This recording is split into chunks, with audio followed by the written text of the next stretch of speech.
Abdul Hussain isn't the most obvious critic. In fact, he was invited to observe at one of Police Scotland's training sessions. He says Prevent's aims are valid, but its results are poor. By and large, we avoid Prevent. We don't want to be associated with it because, again, it's not beneficial to the community. It's not benefiting us at all. It's working against us, and if you're working for Prevent as a Muslim, you're working against your own community. It wasn't supposed to be like that. Allan Burnett was Scotland's Counter Terrorism coordinator.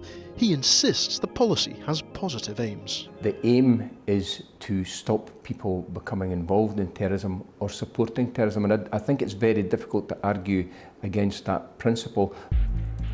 Getting hold of official information about Prevent's impact on Scotland has proved difficult. Scotland Tonight used freedom of information legislation to obtain documents about its funding, and whilst the sums of money are available, the Scottish Government refused to say where it's going.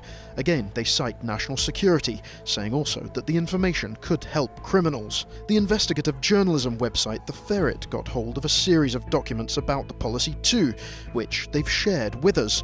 Some of them are almost entirely redacted.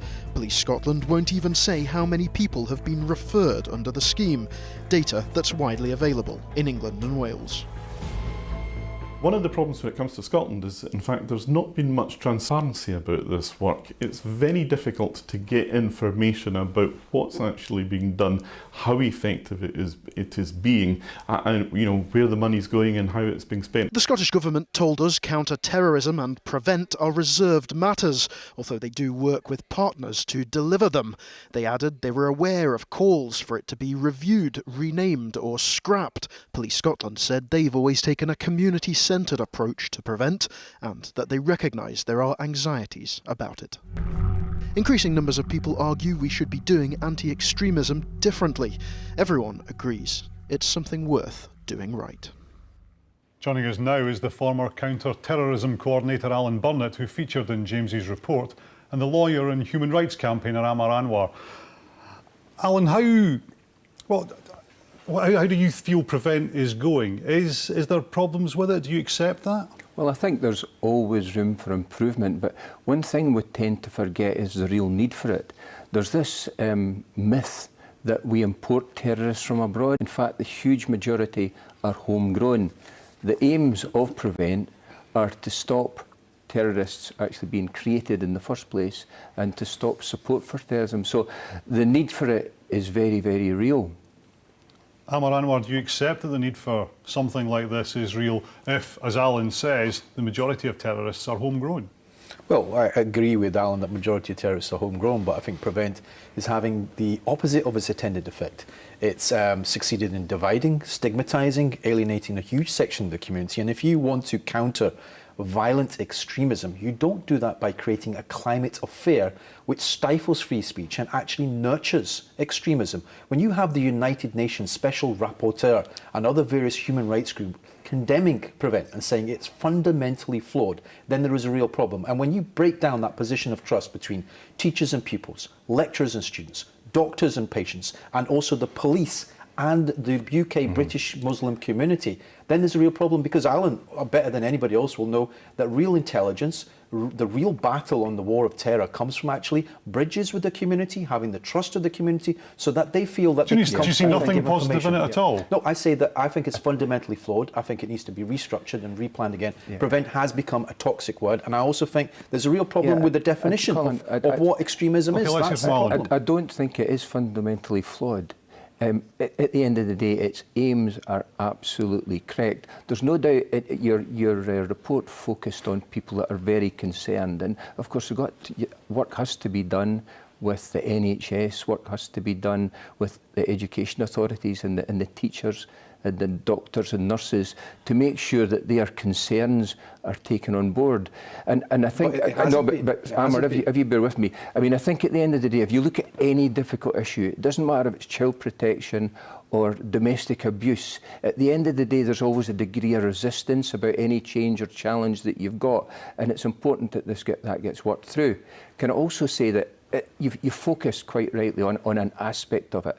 There's the internet aspect of Prevent, which I don't think anyone would disagree with. There has to be something done about that. There's the excellent work that's done in prisons, and there's the work that's done with individuals returning from Syria. That's all part of Prevent. So I accept the aspect that was focused on in your report, but there's a lot more to it than that. But is it fair to be asking teachers, for example, to spy on pupils? Well, I don't which is what Larry Flanagan suggested. They're not being asked. No, I'm sorry, you had a 4-year-old. Yeah. There was the UN rapporteur showed a situation where a 4-year-old in a nursery had drawn a picture of a cucumber.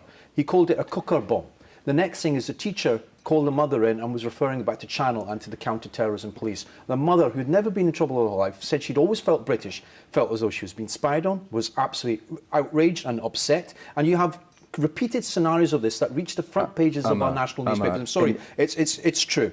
The second point is that you've had 17-year-olds, 16-year-olds who wanted to talk about Palestine in their colleges and schools. The next thing is they're being referred to counter-terrorism through Prevent. It's actually stifling free speech. It's stifling debate. You really want those young people to be able to discuss political ideas. And I think it comes down to this fundamentally, that Prevent has a problem because the definition of extremism is so wide, so broad, it talks about vocal opposition to British values, including British democracy. Okay, but let's bring Allan in. Let's bring Allan in, because we've made that clear, and Alan's accepted some of those concerns. It's great to have a debate about Prevent, and I don't think there is enough dialogue about that. That is certainly too Amar.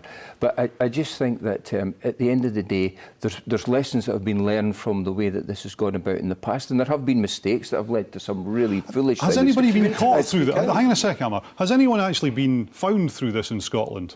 Well, I'm not in a position to know that. Well, they haven't. Yeah, but we have evidence. Even I have evidence. My only access is to the media nowadays about people being radicalised in Scotland and heading off in support of IS to Syria. And how common is that? I'm not in a position after a number of years to know that. No, but you do speak to your former colleagues, so how common is that? Yeah, it exists. And I think to say in Scotland that we're absolutely, we don't have these things that are being experienced. But if it exists, is very dangerous. If it exists, then surely that proves that this isn't working.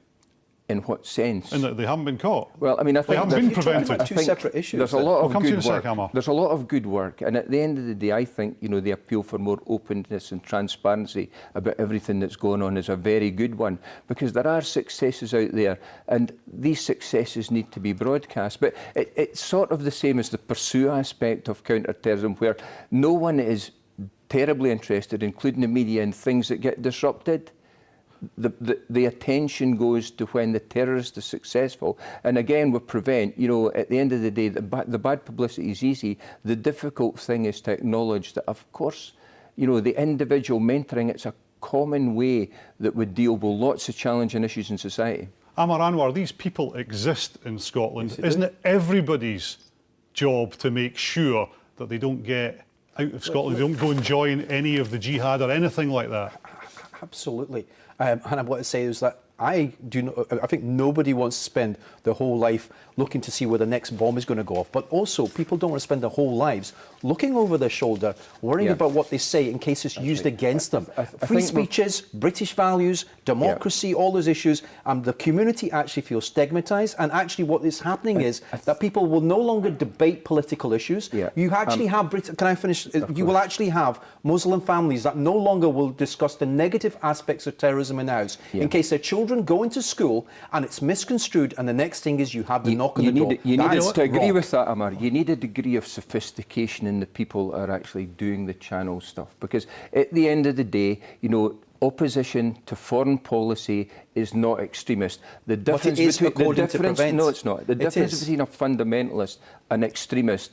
Anyone that's dealing with these things has to understand those things. The problem is, should we just be looking at Islamist extremists here, or should we be looking at the far right? 4 German police officers shot today by far right groups. Should we be looking at them too? Absolutely true. At the end of the day, that is part of Prevent. It's part of Prevent in the UK. It's a risk-based thing. The highest risk from terrorism just now is from international terrorism. So there is a focus on that. That is not unreasonable, and it's what the public would expect. Prevent was But supposed to tackle you cannot all forms ignore of extremism. right-wing extremism, as we saw with the death of the MP, the murder of the MP down in England. But it doesn't receive the attention that it requires, and that is why the community says it's stigmatising and creating a climate of fear where Muslims are made to feel as though they're the outsiders. Yeah, the bottom line here is, if the community thinks it's a problem, then it is a problem. That's the bottom line. Briefly, Absolutely, Allan the Burnett, community on side. briefly. Yeah, there needs to be more grassroots participation from credible people like you, Amar, and others that are critics, brought in and give valid opinions, which we've listened to tonight, that are extremely valid, to fine-tune it. But just as I say, it's a journey, and I don't think there'll ever be a total end to it. Gentlemen, thank you both for joining us and debating that in Scotland tonight. Thank you.